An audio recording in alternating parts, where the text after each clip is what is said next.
Hey folks, it's Babbaginator. We're back in Long Dark. Good to be here. Saturday.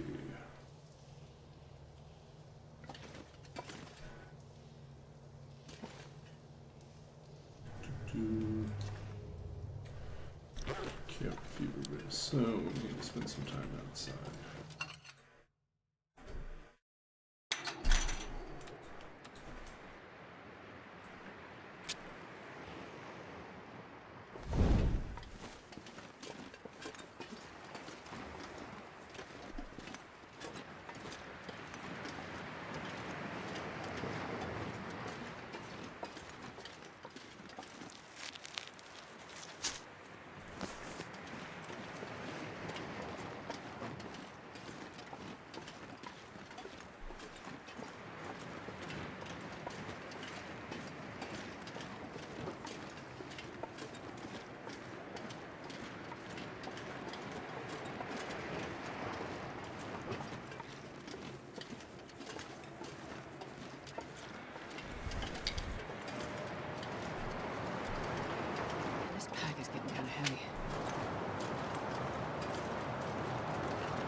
It's the blizzard, I think.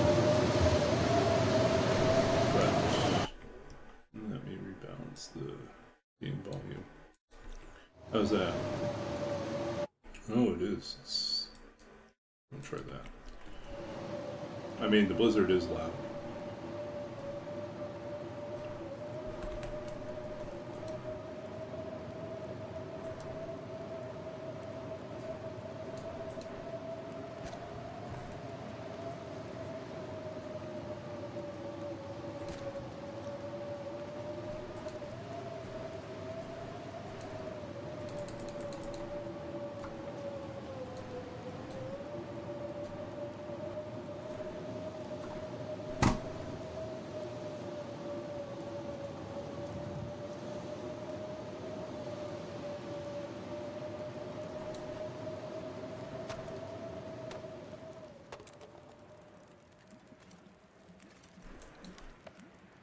cabin fever's gone. I'm not going to be able to carry this load for much longer. Blizzard of Oz? Yeah.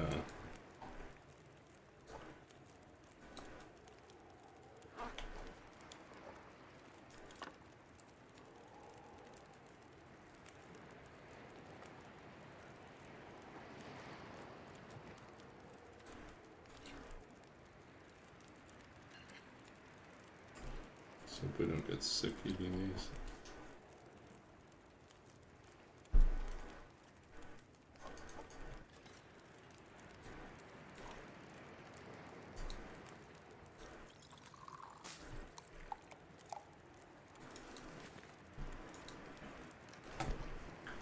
So how was your weekend been? I spent most of the day actually out at different bookstores. I feel like I'm trying to do once a month. I'll go and visit different bookstores, but it's kind of an expensive habit. So I might scale that back to like, well, maybe I'll have to try something else, like visit the downtown central branch for the library as an alternative. But really there was strategy for today. Today I wanted to go to at least one of the bookstores, one of the local bookstores, and find out more about how to get my books into the bookstore in Canada, because my books are published by American publishers. And so they confirmed that they should be able to get copies of my second book, Babbage's Dream, but The Long Dark, I will probably have to leave with them on consignment. So, but it's doable.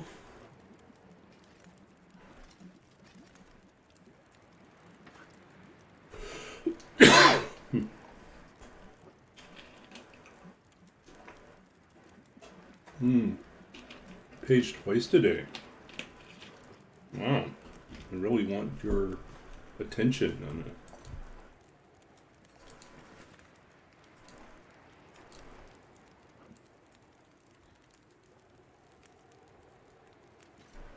I don't know if it's so much using my library skills, but one of the things I've been thinking about is like in terms of trying to get to know more people in the larger writing community.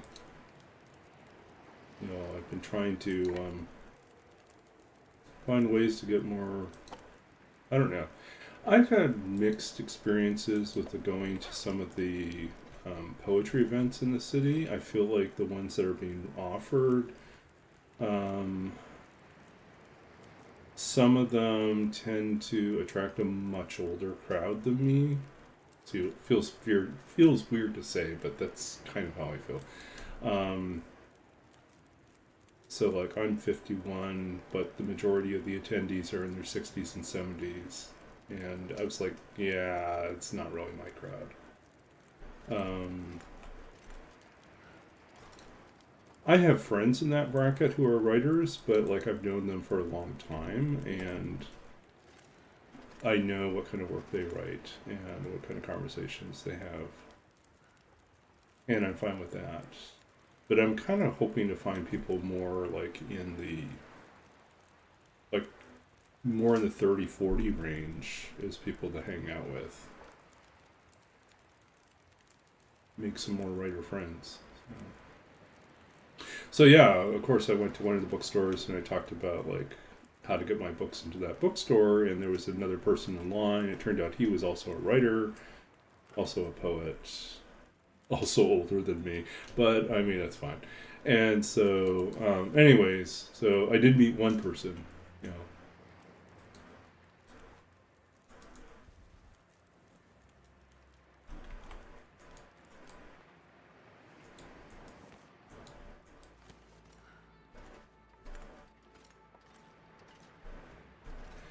I like some of them I feel like they want to be beat poets, like the older crowd, like they grew up with their poetry heroes.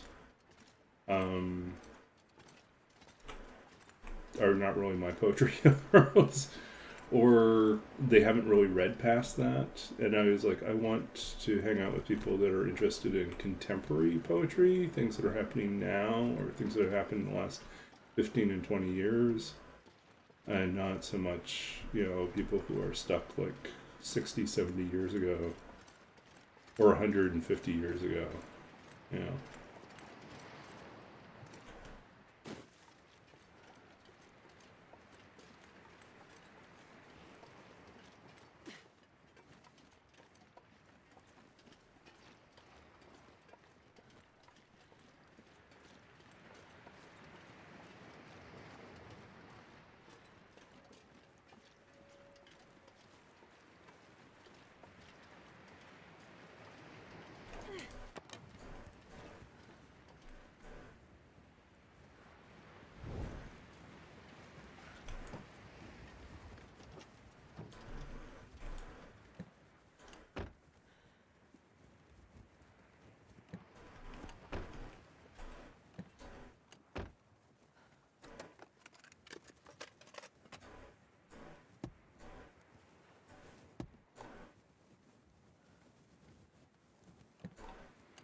There's a wolf.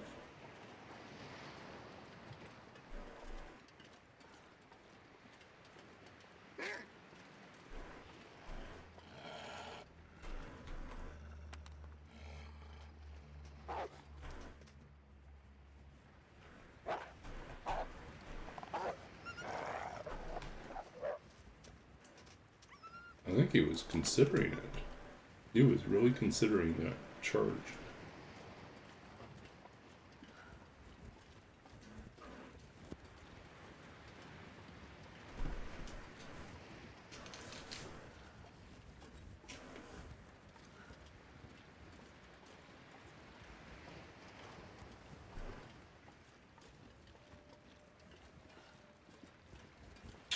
Yes, bookstore I went to first was a place called Book Warehouse, and I guess it's a chain. So, but they're the ones that said they would carry my book if I just fill out the paperwork for it. So that was good. And then I went to McLeod's, which is a very famous used bookstore in Vancouver, and it's also kind of notorious for having like these huge stacks of loosely organized books everywhere. It's kind of like partly bookstore, partly hoarder's den, and it's just wild. They have all sorts of interesting things, but it's like you'll just spend a lot of time trying to sort through their stacks to figure out where things are. They're all kind of like different sections of the bookstore, and are their own separate categories, and the ones on the shelves are usually alphabetically organized, but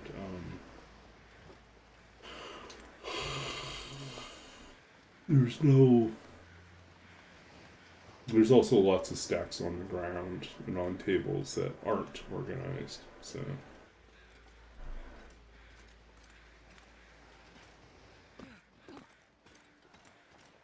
anyways, it is always a bit of a treasure hunt there. And then on the opposite end, I went to the Paper Hound after that, and that bookstore is kind of a higher end used bookstore, collectible or rare books, and then also some new books as well. So there's something that's a little bit more unusual. You might find it there.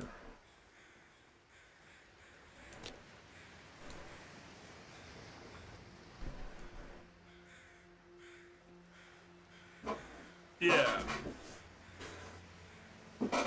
I don't think they allow pictures inside the McLeod's. I don't know if it's that to avoid like a fire marshal citation or because they just don't want people to take photos of it. But it is definitely a sight to be seen.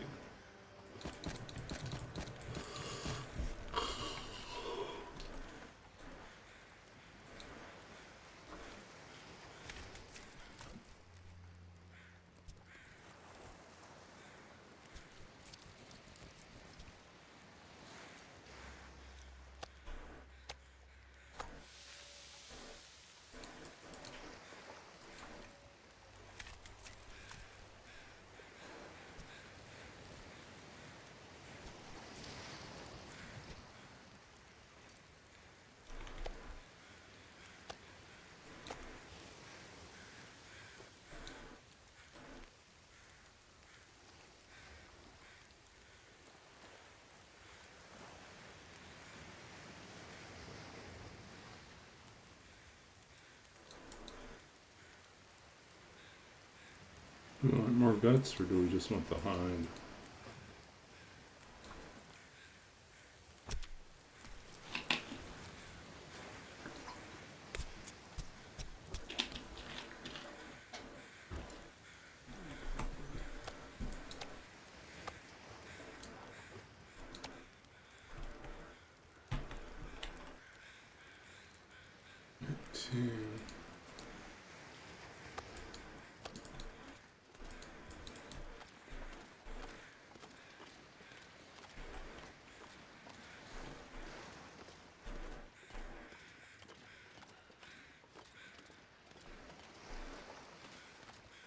Is that a fish? No, it's a sapling.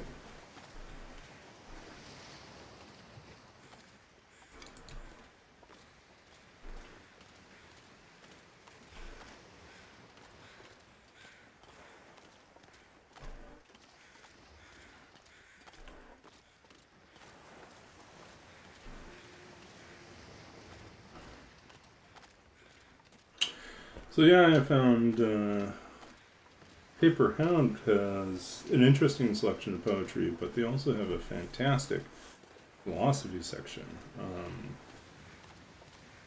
And so it's often a good place to find, a little bit more obscure things. So, I don't know. It was fun. It was fun browsing through, buying a few things. Individual bookstores, I did not spend too much. But yeah, all total, spent more than I probably should have today.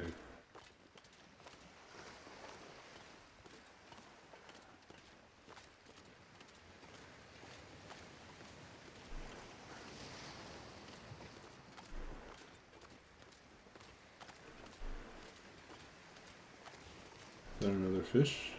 Is that just a torch?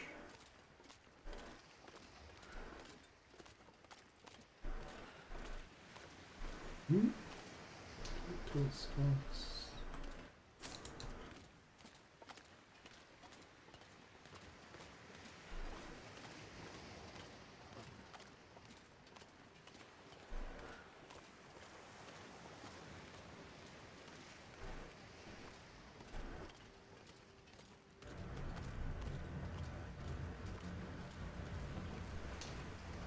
Yep. And then I had some friends that were trying to organize a beach trip this afternoon, but I was too tired to go. I was pretty, I don't know if tired is the right word. It was just kind of like, it's a really hot day. It probably would have been a good day at the beach, but I looked at how to get there and I was like thinking, it took me almost an hour by bus one way. Drive it, one of the parking lots in the area is closed, so the one remaining is probably going to be full. Yeah, I was just not feeling it.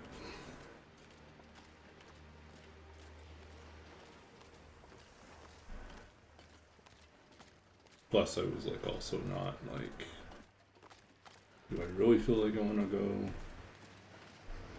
Since most people had an RSVP, it was like it could have been just me and the other person. I was like, who I don't know very well. So it was like, they chickened out.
I'm trying to think what else is new.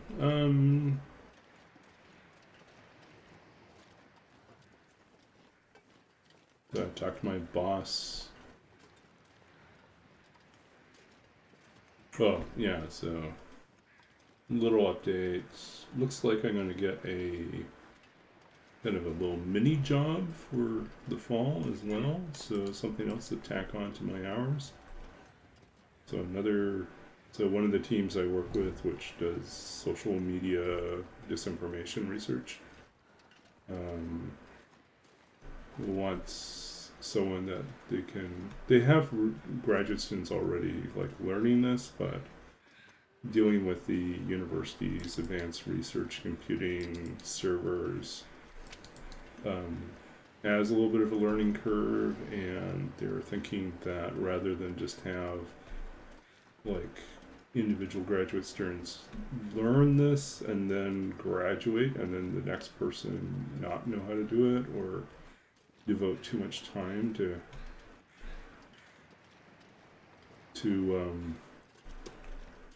spend more time trying to learn a system rather than doing the research that they need to do. They could just bring in someone that is going to take on the technical side for them and can just be a resource that way.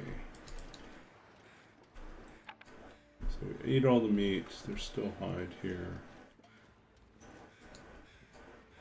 Let's do this. Anyways, probably another 5 hours a week of work. So yeah. So it still all adds up to roughly part-time, but it's more part-time.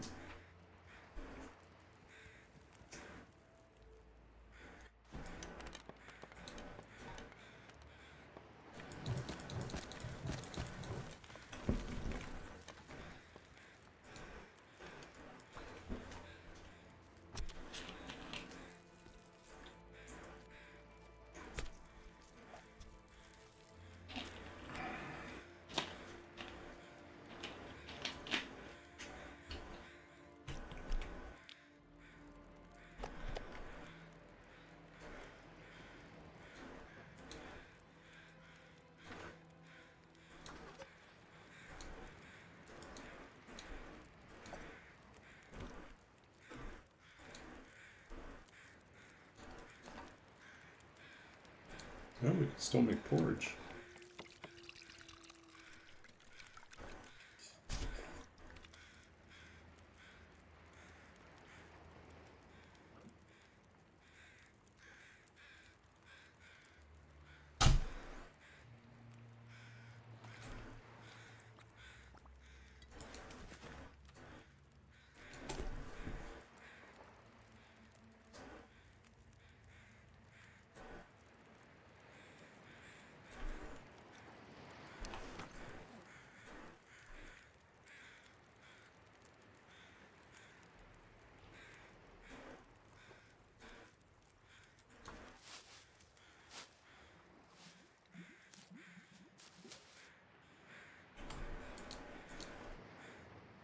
Oops. Wasn't paying attention there.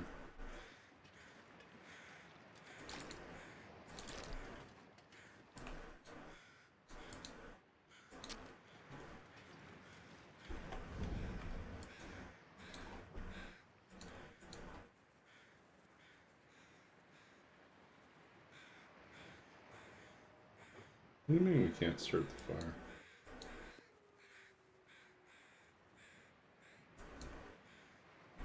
Do we not have any fuel? Oh, we don't have any tinder. Tragedy.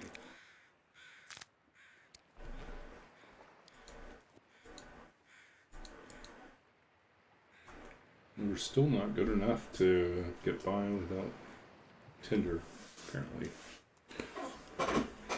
Unlike me in real life, I get by without Tinder. I've really got no faith at all in any dating app. The only thing I've been curious about lately and I'm still trying to get my schedule to work for it to give it a try, is there's a app called Times Left, which is a weird name for this, but basically it's not a dating app, but a social gathering app. And puts together 5 strangers who share some sort of common interests based on their algorithm to go out to dinner. That's it. So the app just kind of points you towards, you fill out a questionnaire, indicate what part of the city you want to meet up in. It says you have either a Wednesday night or a Friday night, and then it tells you once you pay for the reservation.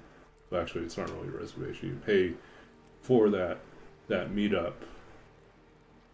You know, the fee for the meetup. They give you the meeting location, and then you still have to pay for your meal when you get there. So. This pack is getting too heavy to carry.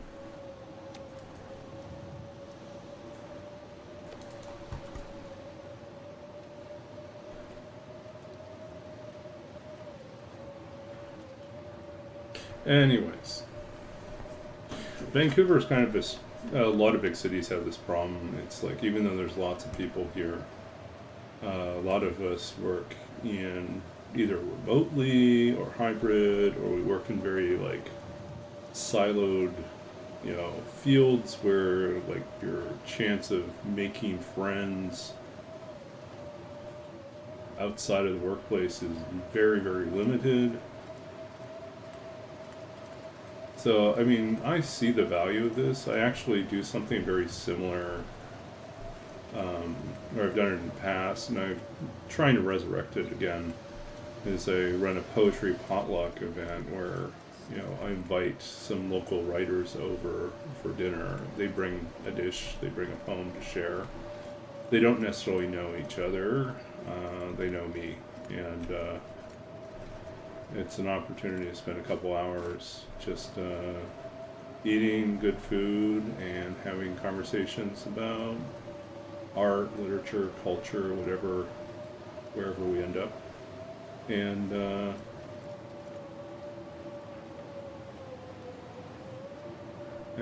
at the end of the night we share a poem. And it could be something we've written, or it could be something from a person that we like, we admire their work.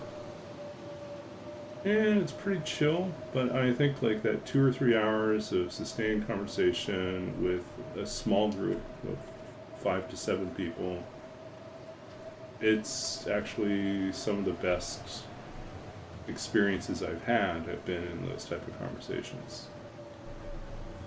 But yeah, so apparently someone's like latched onto that idea and said, yeah, people want dinner parties, but they don't know how to organize them. Let's build an app that does that work for them, and then try to match them up. Now, I find like these questionnaires like inherently flawed because they try to pigeonhole you, and I just don't really feel like I fit in to any neat pigeonhole that they want. So like I might answer some things one way, and then there's like, well, both your options are, neither of your options is good, or, you know, they're both applicable, then what do I do? Yeah. Try it one way one time, try it a different way the next time. I think the most annoying one is the one where it asks, like, what's your preferred music? Like, would you rather listen to rap or to rock or something else? I'm like, listen to whatever I want to listen to. I was like, I mean, I will listen to rap, but I will listen to rock. And I will also listen to a bunch of other stuff. So, like, having me choose is not really helpful, because it oversimplifies. But I kind of know what they're after, right? They're trying to say, like, well, if you choose rock, you're probably more likely to associate with this particular group of people, you know, that share a common interest in rock and roll. And if you prefer rap, then maybe you want more of this. What if you sometimes listen to rap, but you're not really like a collector, huge fan? You just happen to have a few artists or a few albums that you think are really good. And then you also, you know, you grew up in the rock and roll era. So rock's kind of like part of your DNA. But it's not the only thing you listen to. And then you listen to... Yeah, I know. It's like there's some specific like artists who are really doing interesting things, or they're technically, stylistically, you know, creatively really inventive and really, you know, talented.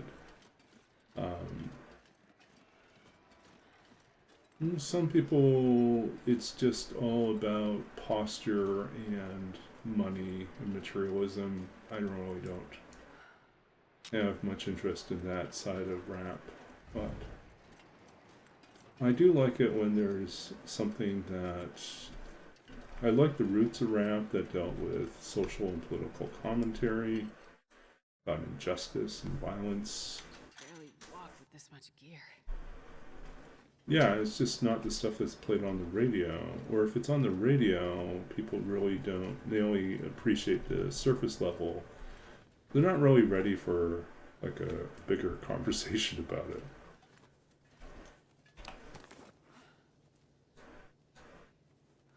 Okay, so we got one of these. We got one of these. We got another one of these. And we got one of these.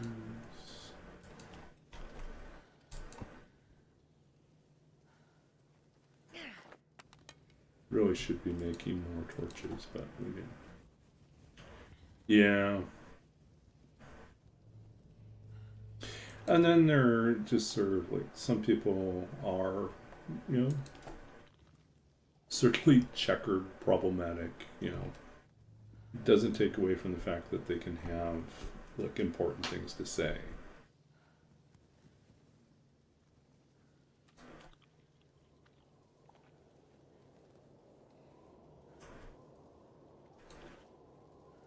Did we just eat something and not get...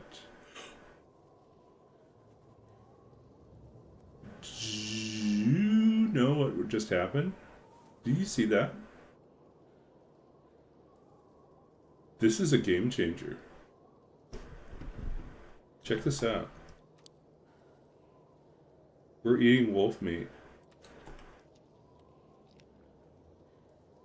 And guess what did not pop up? No parasites. We can't get parasites. Oh, this is wild.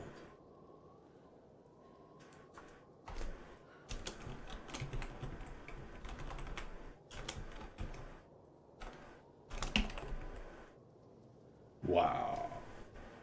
That's a game changer. Wow, we can live a long time, even though there's no rabbits or ptarmigan. Now that we're on the verge of having a bow, we can live off of bears and wolves. That's wild.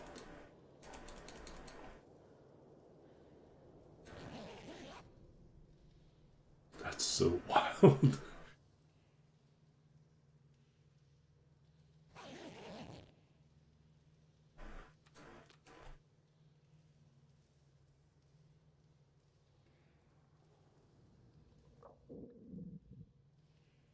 Okay. Let's use this.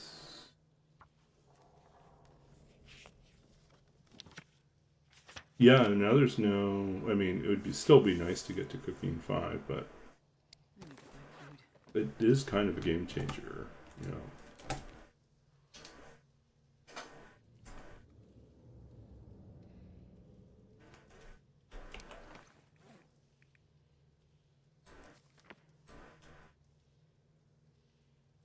Oh, there's only. We got 2 books. We should have finished this.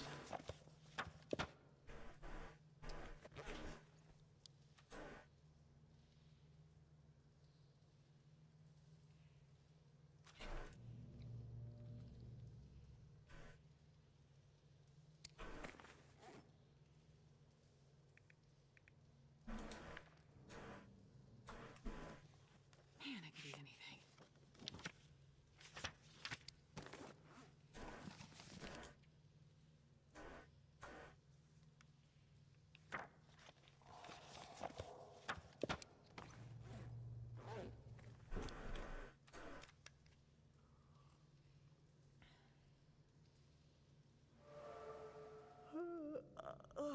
We're at mending 3.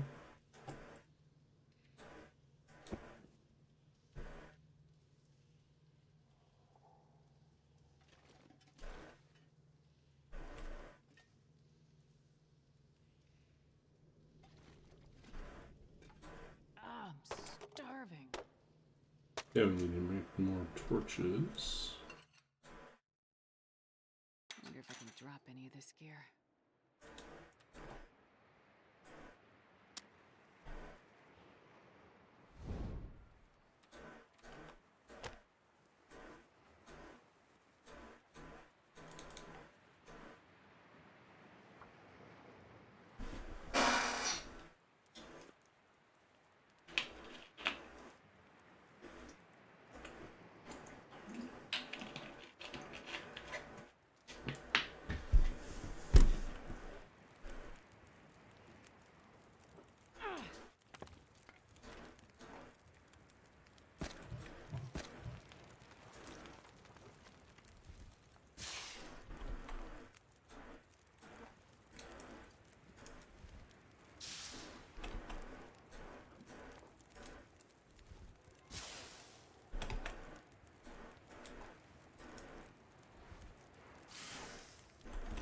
Where are we at, anyways?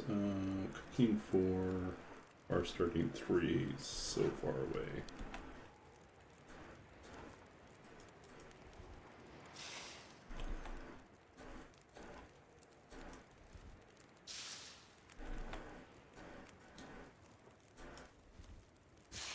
I'm so hungry.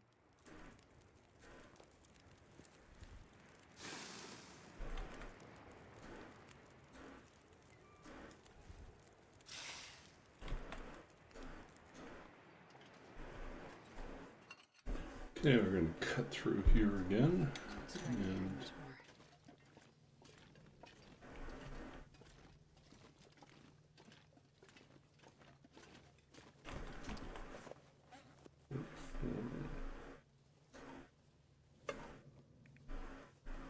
put all these extra.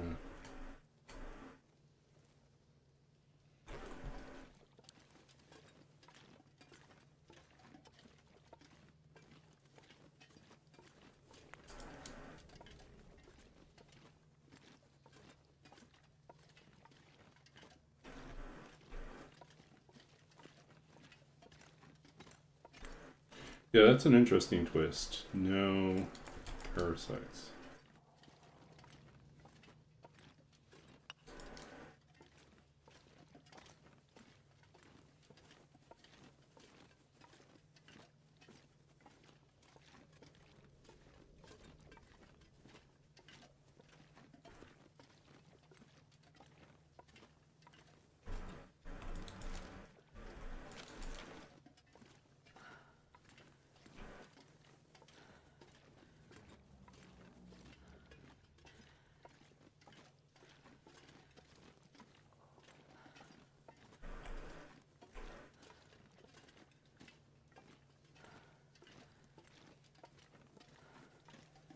I'm not going to be able to carry this load for much longer.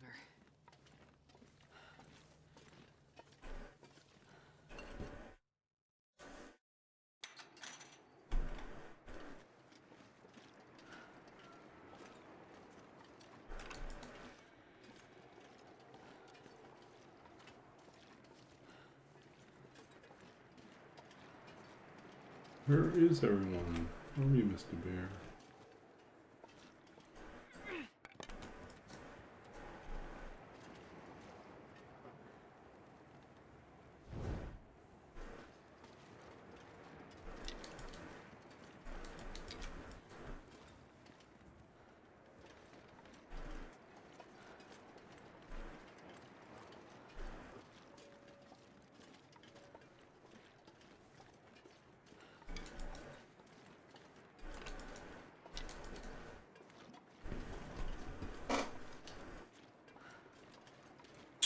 So I spent yesterday, Friday, I thought about streaming, ended up not streaming. I ended up working on a few different projects. I started working on fleshing out my idea for doing a version of, or something inspired by like Tiny Bookshop, but is really about being a fantasy bookseller. And then trying to decide if that should be, you know, a role-playing game, should it be a solo role-playing game, should it be a twine game, should it be something else? What would it look like? You know, should I learn how to do something in Unity? Should I like run Unreal Engine? But in the end I was like, I think it might start off as a card game.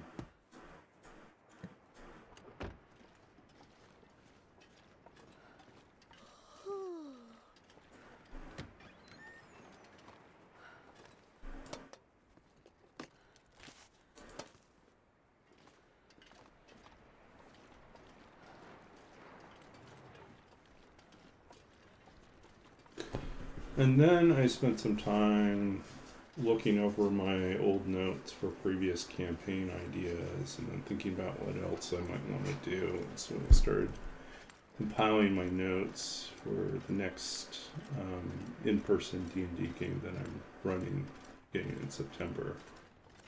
So this is coming Friday, next Friday. We're going to just have a board game night, but I can at least raise the list of options.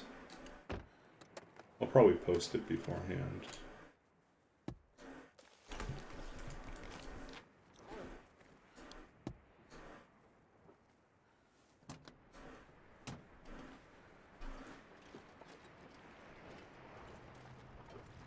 I've already been here, right?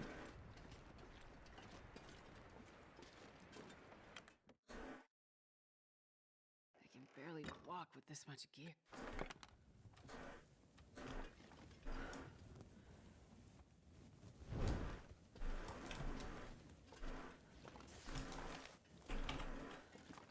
At this point, I'm just gathering tinder. I may just stay here overnight.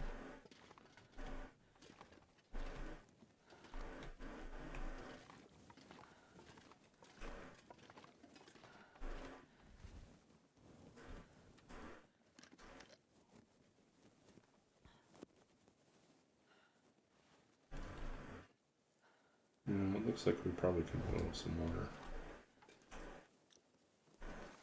And we'll go inside the main.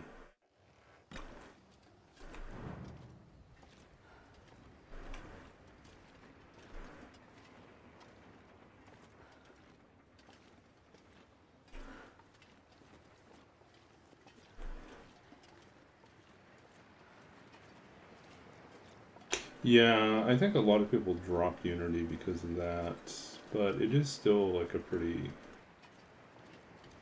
effective engine for doing certain things. But I guess part of it was trying to figure out, like sketching things out, trying to get an idea of like what exactly do I need in order to build this game. I'm not going to be able to carry this load for much longer. And I think the best simulation for it right now would probably be to do it as a card game, and then once I've worked out the bugs with the card game, look at how to turn it into a look at all the extra fuel we have. We have so much fuel.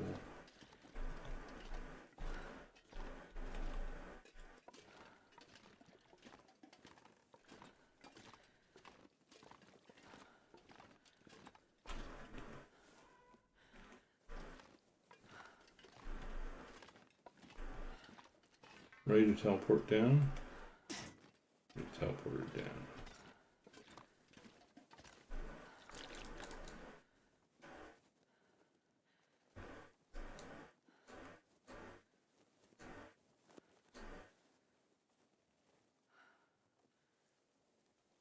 Oh, we're now at optional. Oh, wait a sec. We got the Firestarter 3, so we're now finally free of Tinder. Yay.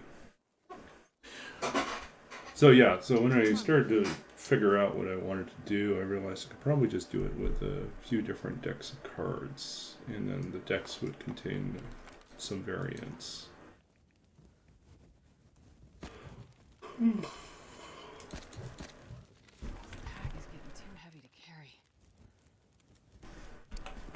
Okay, what are we going to do for...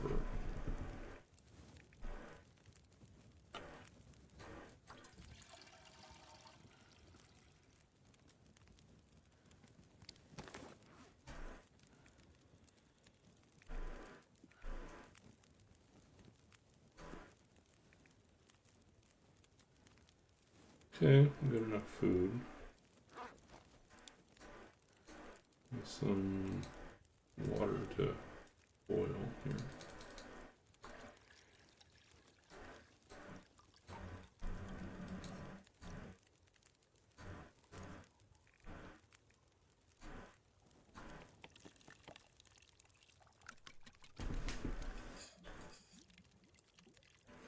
What else did I do? So yeah, I've been playing a few days of Tiny Bookshop, and it is like kind of addicting, but manageable.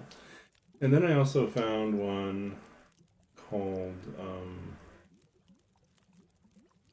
what's it called? Hold on a second. Look up what this other one's called. Luck Be a Landlord? I don't know if you've ever heard of this one. It's basically slot machine. It's Balatro, but with slot machine kind of mechanics, and you just you gain the ability to add more symbols to the slots, and certain combinations have big yields. But you are paying rent this way. Rent is paid out of your winnings, and your landlord keeps giving you keeps raising the rent, and giving you 6 weeks or six days, 7 days to pay off your rent. And so you have to keep cycling through and trying to earn enough money to keep the landlord away. It just reminds you of how awful capitalism is. But yeah, Luck Be a Landlord. I got it on Steam. It was pretty cheap, and it was mildly entertaining.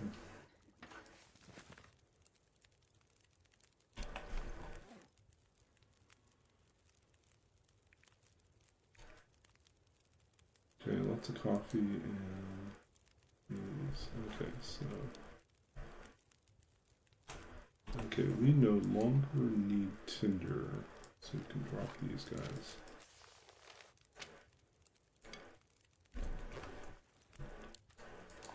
Can put this down.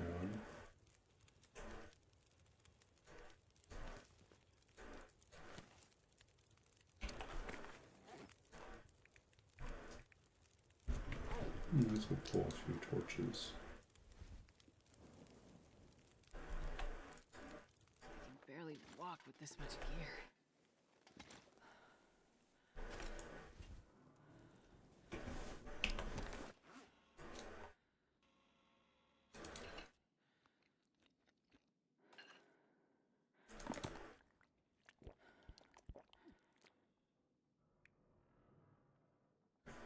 If we had flour, we would have made pancakes, but we don't.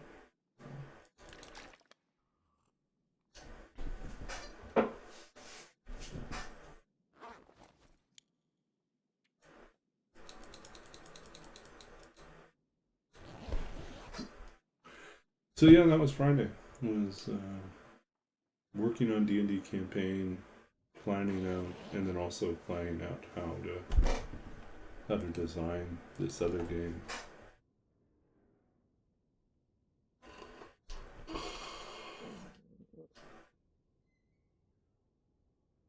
So the basic premise would be that you are running a bookshop,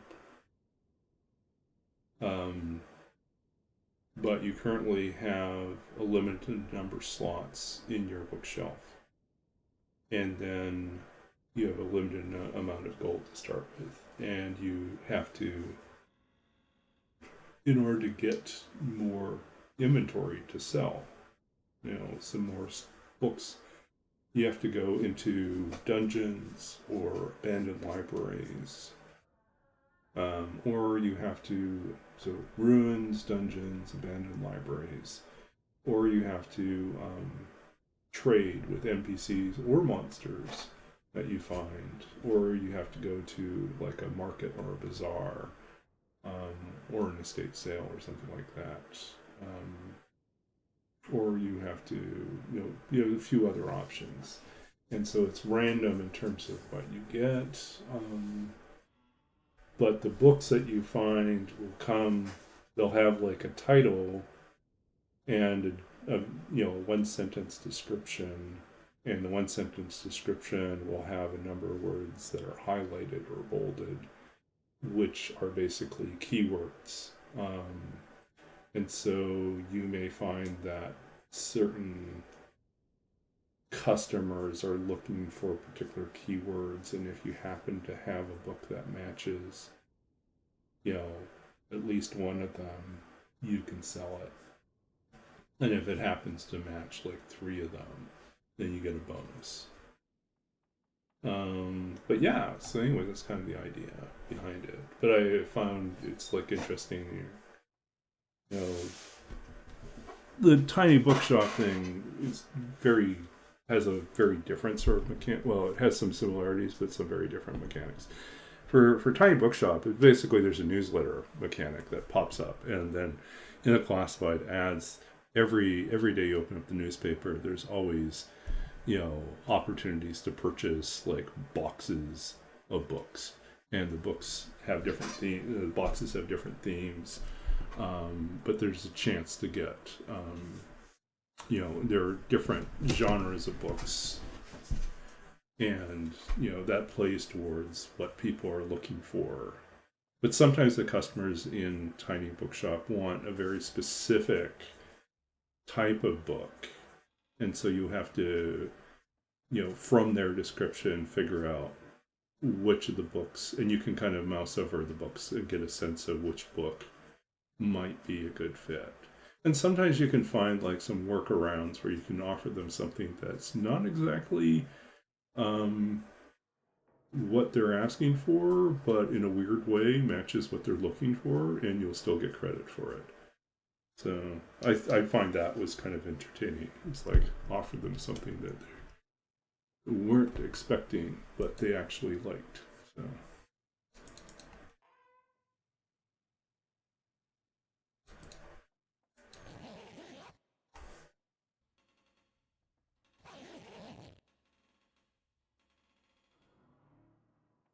Oh, interesting.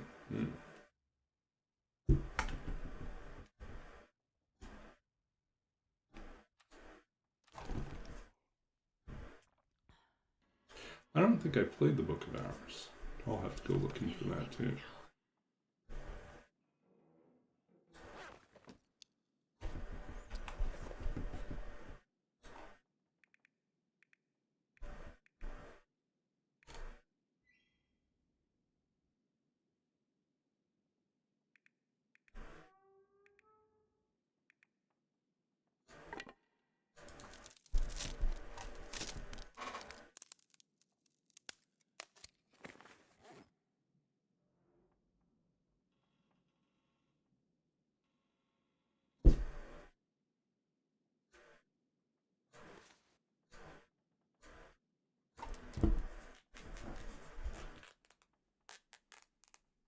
But I also want to build into the game so that, when you go into the dungeons, you initially only have carry capacity for 2 books. or maybe it's 3 books. But anyways, 2 books is the original plan, and then you can find or buy equipment that allows you to carry more. So you might get a backpack, or you might get a bag of holding, or you might find something else that allows you to carry more. Or you could, hire, a porter, or you can, baggage carrier, or you can, buy like a beast of burden of some sort. But then I also want like the books to not only, have these keywords and genres, but also have perks. So like they might give you a skill bonus, or otherwise influence things. So it might be desirable to carry that book with you. Like maybe it's a human orcish dictionary, and if you run into an orc with that book in hand, suddenly you have the opportunity to do a diplomatic solution instead, and maybe you can sell some items to the orcs instead of, having to run away from them.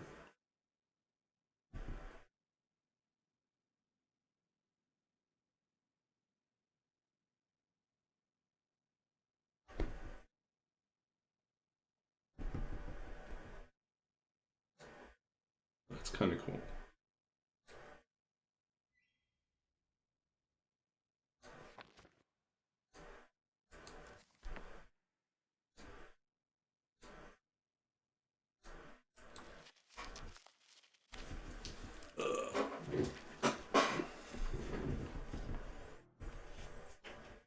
You know what? We have so much here. We could actually just make a couple torches.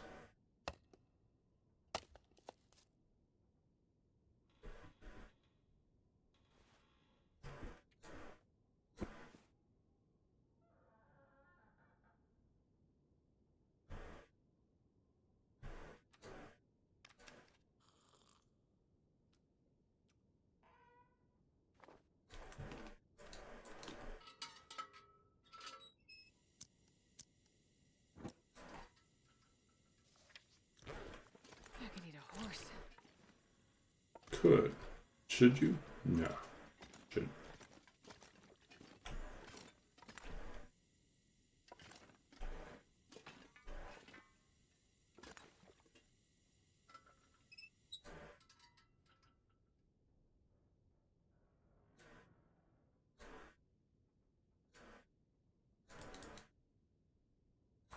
Oh, we only have one.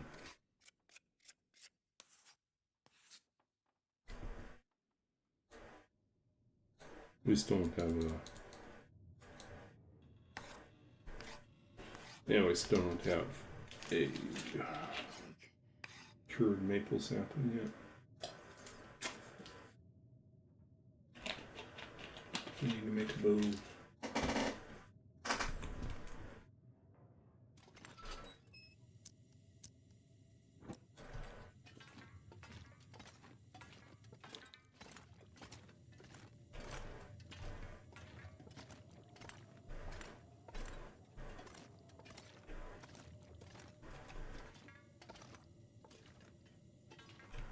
It's over here. Yeah, there's leather over here.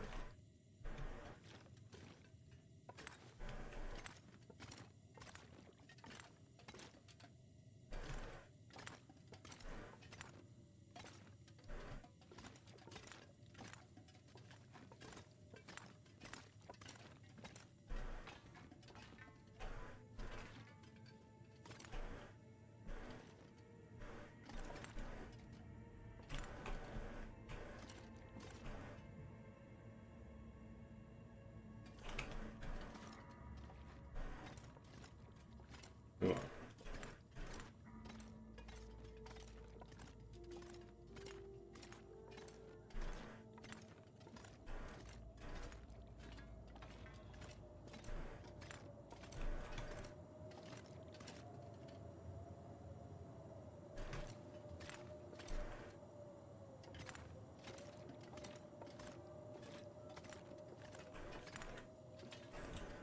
I mean, we should probably go and get the stuff out of the...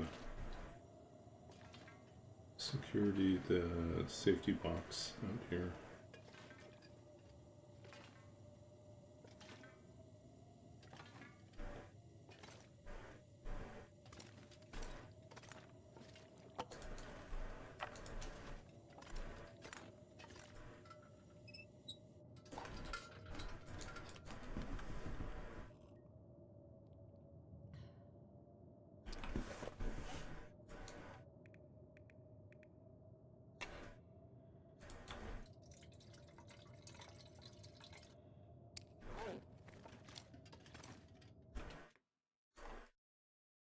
This pack is getting kind of heavy.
Wonder if I can drop any of this gear.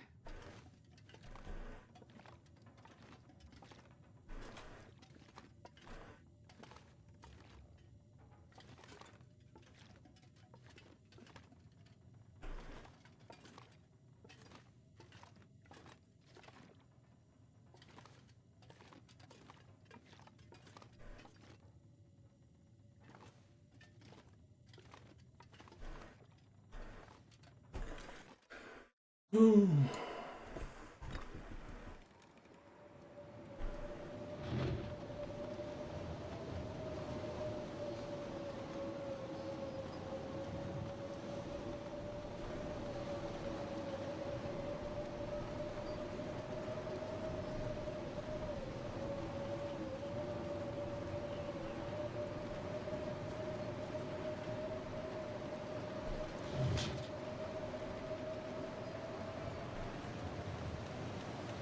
You know what?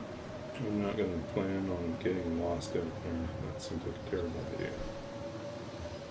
We can do this one instead, though.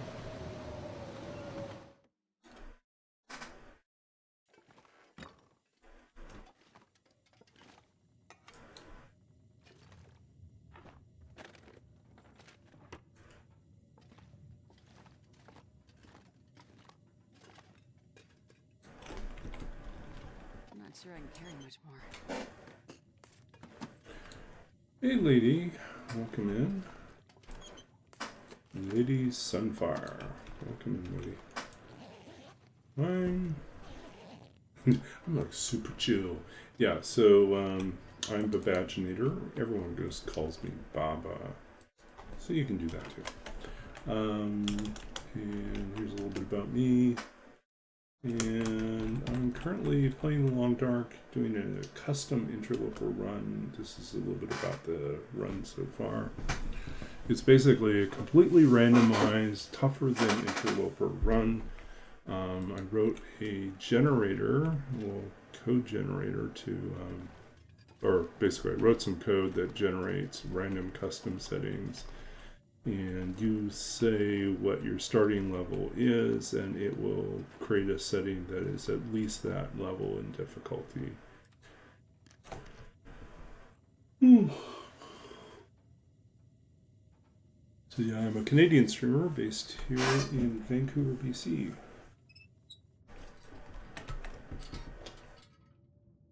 Oh, and I just watched this morning. I watched the last episode of the season for Alone. In no relation to Baba Yaga. Yeah. If I were to pan the camera down to my feet, you would not discover I had chicken legs and I was actually a hut. Yeah. I am not Baba Yaga's hut either.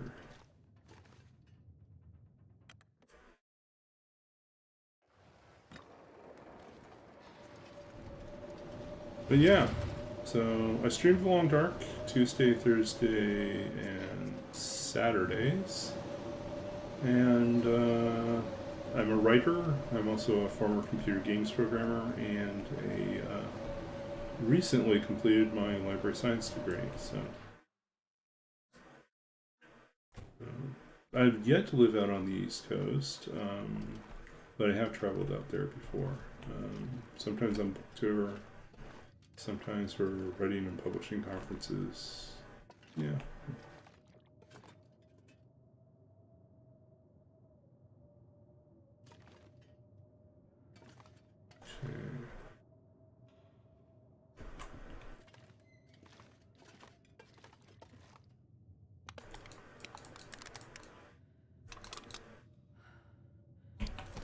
Okay, there's so much fuel here.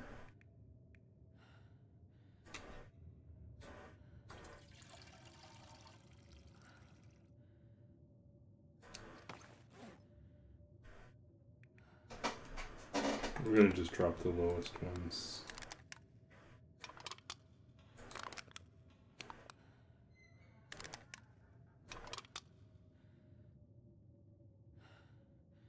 Four is good enough.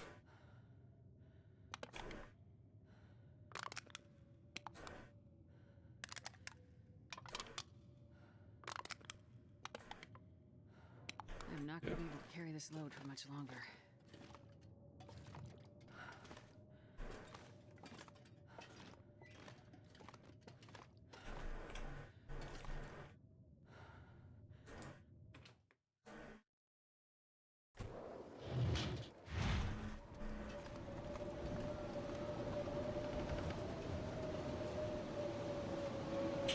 Yeah, there are no books on my stomach.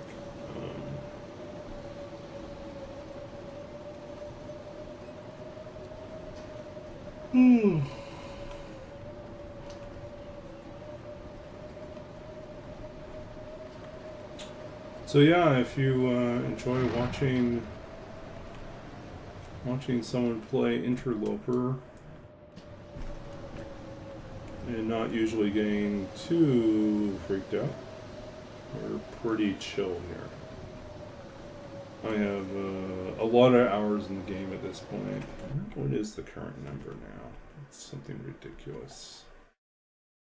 Yeah, I'm at 3,673.5 hours in the Long Dark. About 600 or so is in Stalker, and then I guess it would be 650, almost 700 in Stalker. I guess maybe it is 700 in Stalker, 50 to 60 in maybe less in the in Wintermute, the story mode. And then the rest of it's all been playing Interloper for the last 3 years. This pack is getting too heavy to carry.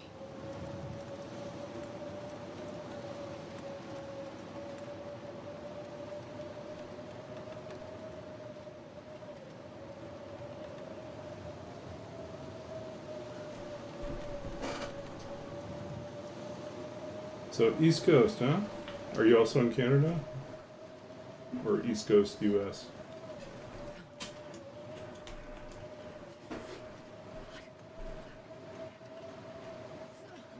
Do you also stream?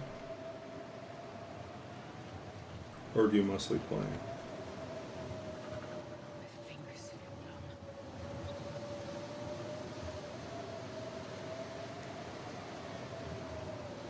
numb. Ohio.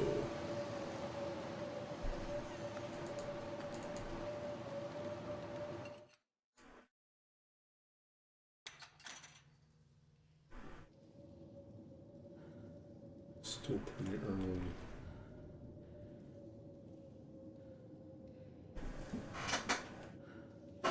Yeah, I love this game. It's just such a... It's interesting to me that even when things look really bleak and dire, it's still beautiful. You know, there's all these little moments of like even this. It's just like, look at the light just coming in. Really walk with this much gear. You see the view out there. You know, it's kind of cool.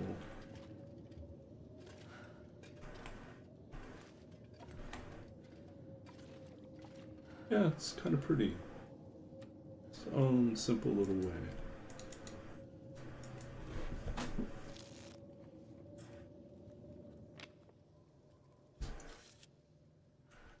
Okay.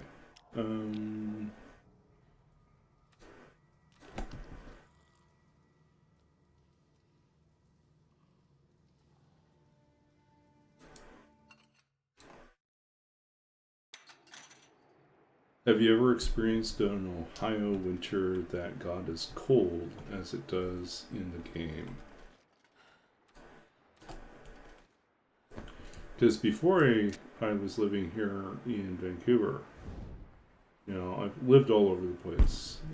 Lived internationally, lived throughout Canada and the US as well. And I spent a good chunk of my childhood in Saskatchewan. Saskatchewan, Canada is as cold, if not colder, than what's in the game.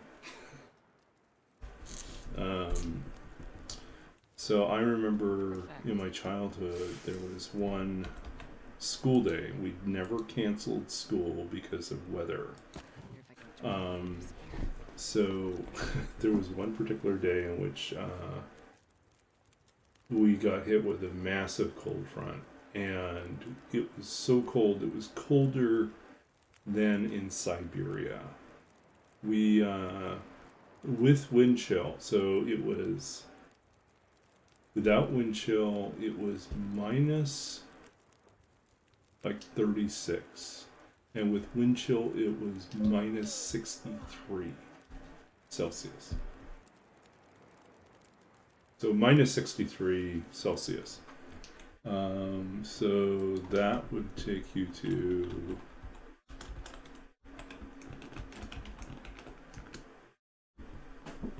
that would be minus 81. Yeah.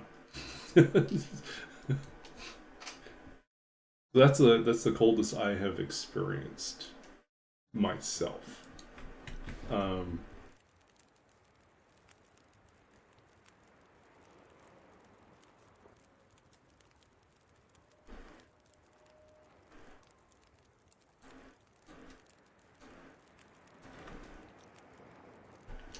But yeah, minus 63, minus 81.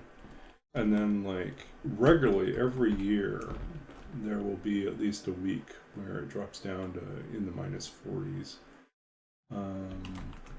And that would put it at, yeah, about minus 49 Fahrenheit.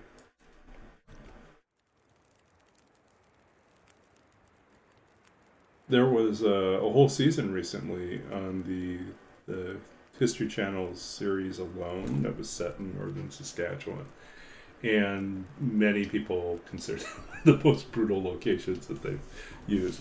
And that includes, like, the Arctic Circle, you know, like, but northern Saskatchewan, there was, like, all these lakes with all these bears. So many bears.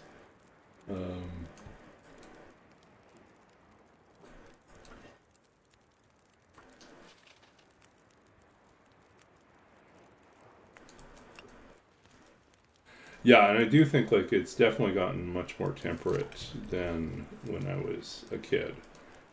It's like now, there's still like a couple weeks where it gets bad, but for the most part, nowhere near as bad as it was when I was a kid.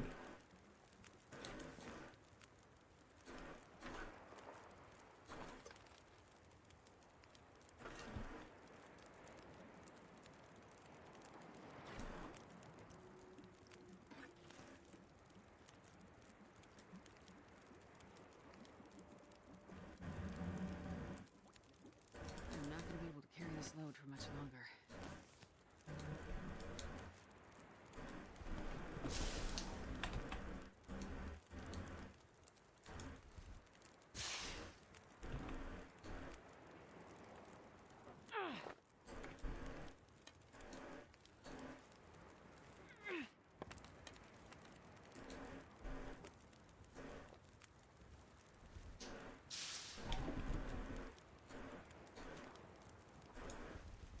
So when we start these you know nothing runs, we literally know nothing. We get a randomly chosen survival code, custom settings code for this game, which will be, we know, at least interloper level in difficulty.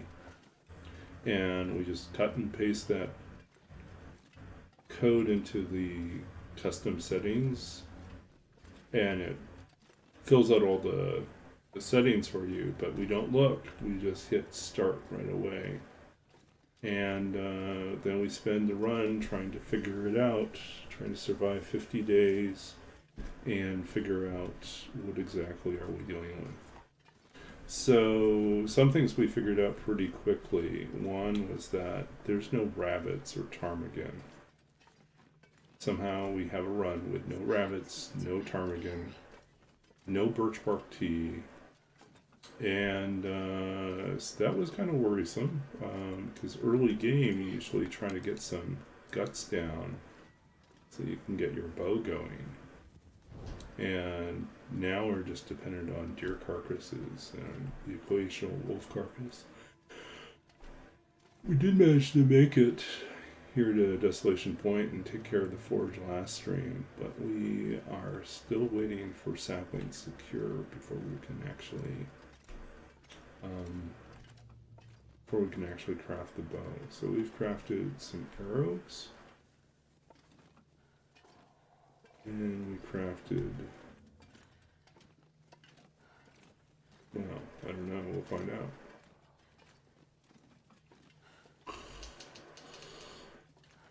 Ooh.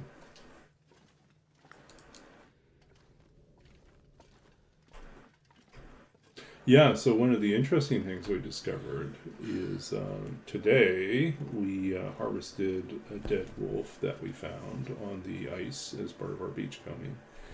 And since we were starving, we figured, well, we'll just take a risk and we'll eat the wolf meat.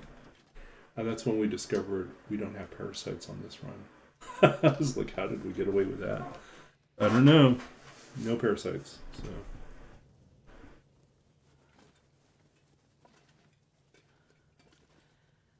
that might mean I typed in the code and there was a typo, because I'm pretty certain parasites are supposed to be on every single one of these. But then they also have Hinterlands also changed some of the settings around, so it's possible that when I wrote my generator, it was depending, the code would toggle different things than it does now. Okay. We do have maple saplings, but they're a long ways off. These are a long ways off.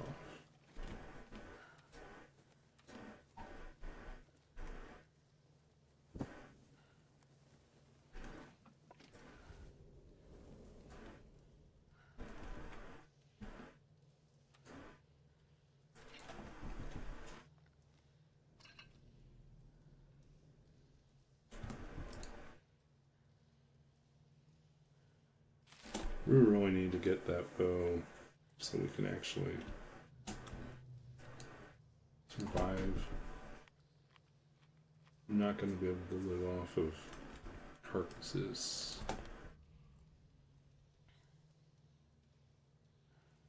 Yeah, we're getting close. I'm starting to feel tired, so I'm going to probably wrap up here soon. We made it an hour and a half tonight. It's not bad. Some nights we do two 2.5, occasionally even 3 hours streaming. Some nights we get to an hour and a half, and I just feel old. I want to go to sleep. So. I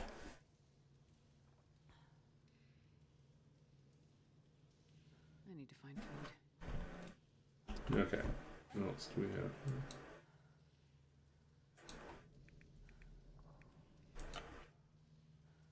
Oh, we already refueled. 3 arrows, and we have no bow yet.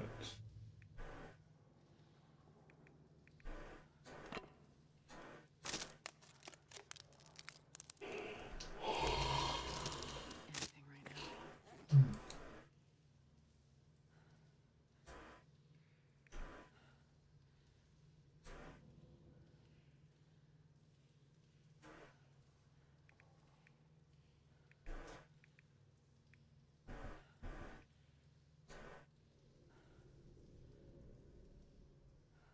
We got some leather, but I think it's still too late at night, so.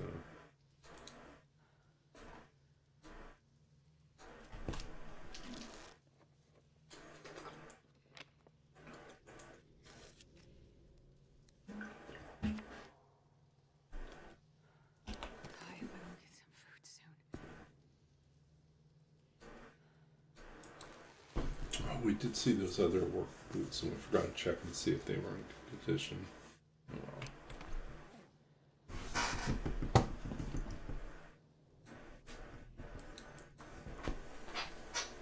could use a drink. Yeah, that's something Will says. Okay.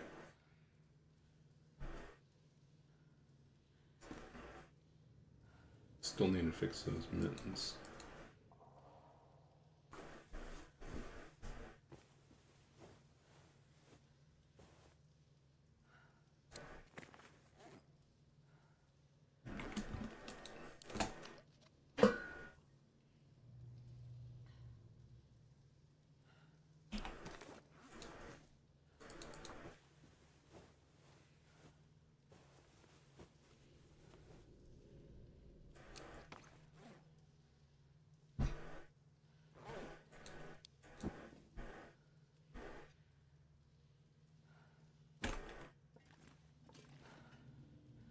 $92. Really nice that the maples were done.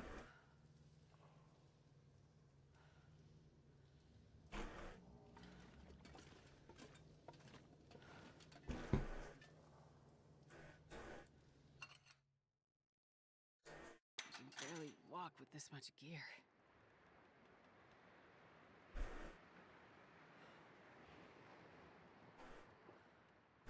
Okay.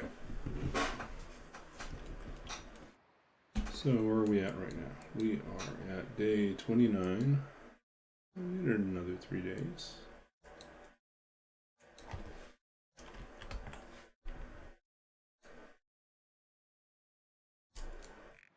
We are responsible for the deaths of... Yeah, we survived a bear attack. We are responsible for the deaths of... no one.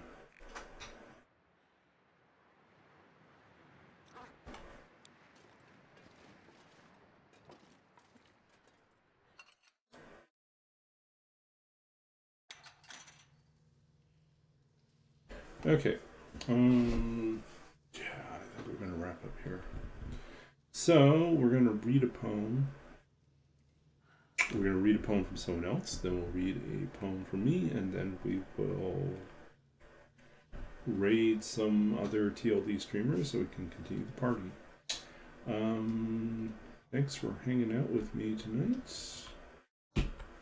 Let's figure out what we're gonna read.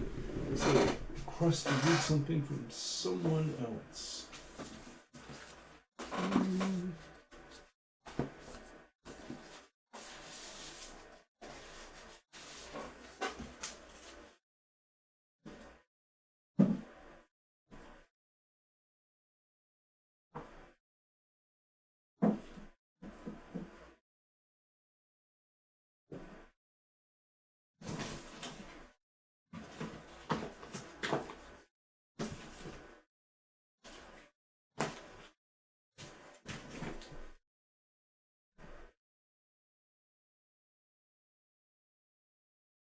trying to decide who to read from.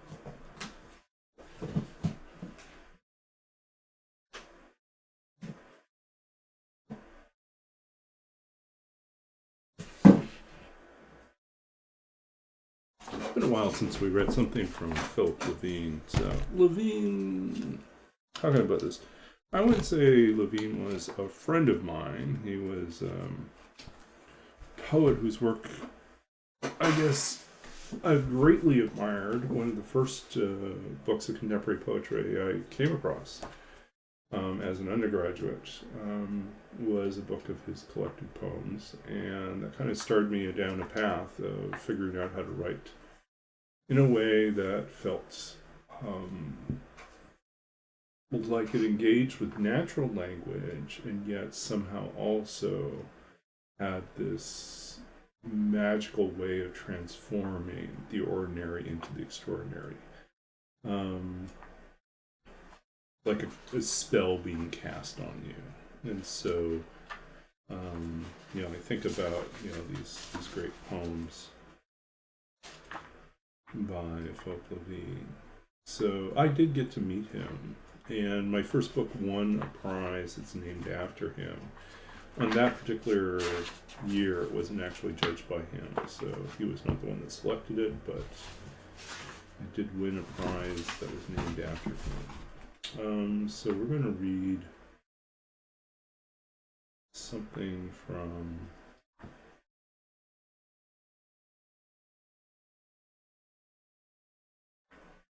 where is that? It's like a great poem. It's too long.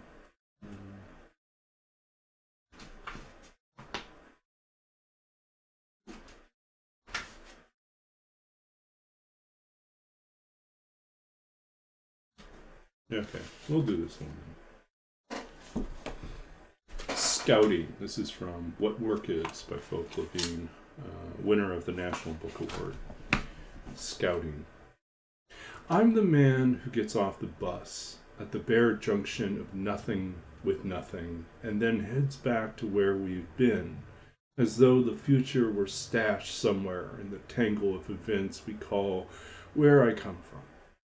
Where I came from, the fences ran right down the road, and the lone woman leaning back on her front porch as she quietly smoked asked me what did I want. Confused as always, I answered, water. And she came to me with a frosted bottle and a cup, shook my hand, and said, good luck. That was 40 years ago, you say, when anything was possible. No, it was yesterday. The gray icebox sat on the front porch. The crop was tobacco and not yet in. You could hear it sighing out back. The rocker gradually slowed as she came toward me, but never stopped. And the two of us went on living in time. One of her eyes had a pale cast and looked nowhere, or into the future where without regrets she would give up the power to grant life, and I would darken like wood left in the rain, and then fade into only a hint of the grain. I went higher up the mountain until my breath came in gasps. My sight darkened, and I slept to the side of the road, to waken chilled in the sudden July cold, alone and well. What is it like to come to nowhere, in darkness, not knowing who you are, not caring if the wind calms, the stars stall in their sudden orbits, and the cities below go on without you, screaming and singing? I don't have the answer. I'm scouting, getting the feel of the land, the way the fields step down the mountainsides, hugging their battered, sagging wire fences to themselves, as though both day and night they needed to know their limits. Almost still, the silent dogs wound into sleep, the gray cabins breathing steadily in moonlight, tomorrow wakening slowly in the clumps of mountain oak and pine, where streams once ran, down the little white rock gullies. You can feel the whole country wanting to waken into a child's dream. You can feel the moment reaching back to contain your life and forward to whatever the dawn brings you to. In the dark, you can love this place. There you go. Scouting by Philip Levine from What Work Is. This was published back in 1992. Yep. This is not a signed copy.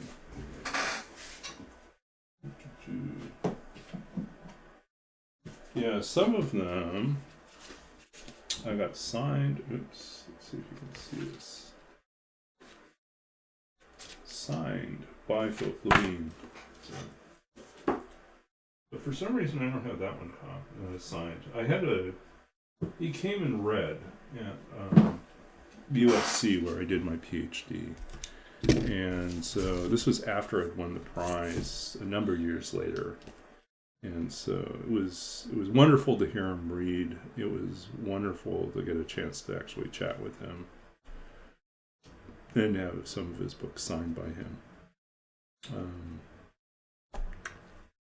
Let's see here.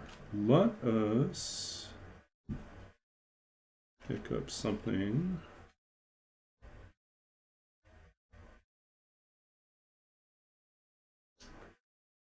Yeah, let's do... We haven't read this one for a while. This is Considering Photography, Astoria, Oregon. This is from the Lost Country of Sight, which was winner of the 2007 Philip Levine Prize, published by Anhinga Press. This is my first book. Considering Photography. Outside Astoria in a borrowed car, I drive the long road up the coast past blackened timbers rising from old wharves consumed by the sea, the mystery of wood, a canticle of wind sung at the fence post by the crows. Even if I try, the brochures bent double tell me nothing of the grave heavy shore, speak only of the great rusted frames of ships with Norwegian names, holes in their sides where the wind sounds, and a man can walk out to the sea perfectly framed. The shutter closes. The Finns who built this place now sink back into their beds, drown their rats in beer, their sorrow in the storms their fathers knew by name. Now their fathers sleep instead, buried with the fish they hauled onto blood-ready decks. Ghosts all, even the fish are gone. Absent the gulls, only a white crust of salt, a smooth piece of rose-colored glass reflecting sun. The image of man is more like an eye turned to a small hole in the sky, the corner of a billboard peeling free, or a lighthouse raised on the edge of the known world. Lewis and Clark saw none of this when they waded in, moccasins wet and worn from too many miles. They fell down, sick and weak, turned down the fire, watched the stars drown one by one in the open sea. When I pull into the next town, even the buildings have turned gray. There we go. Considering Photography.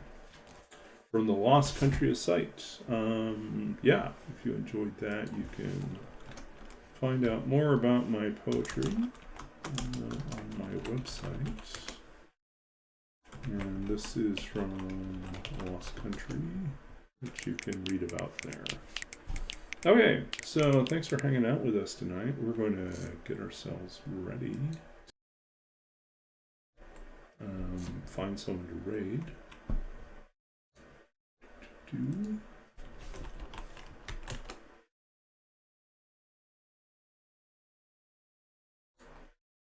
Okay, who's Miss Hellcat?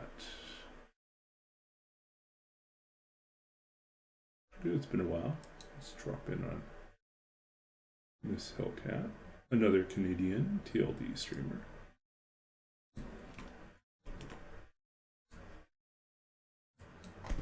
Astrid should consider photography. We have never found the camera. I've never found the camera. I think I have to go to Forsaken Airfield to find the camera.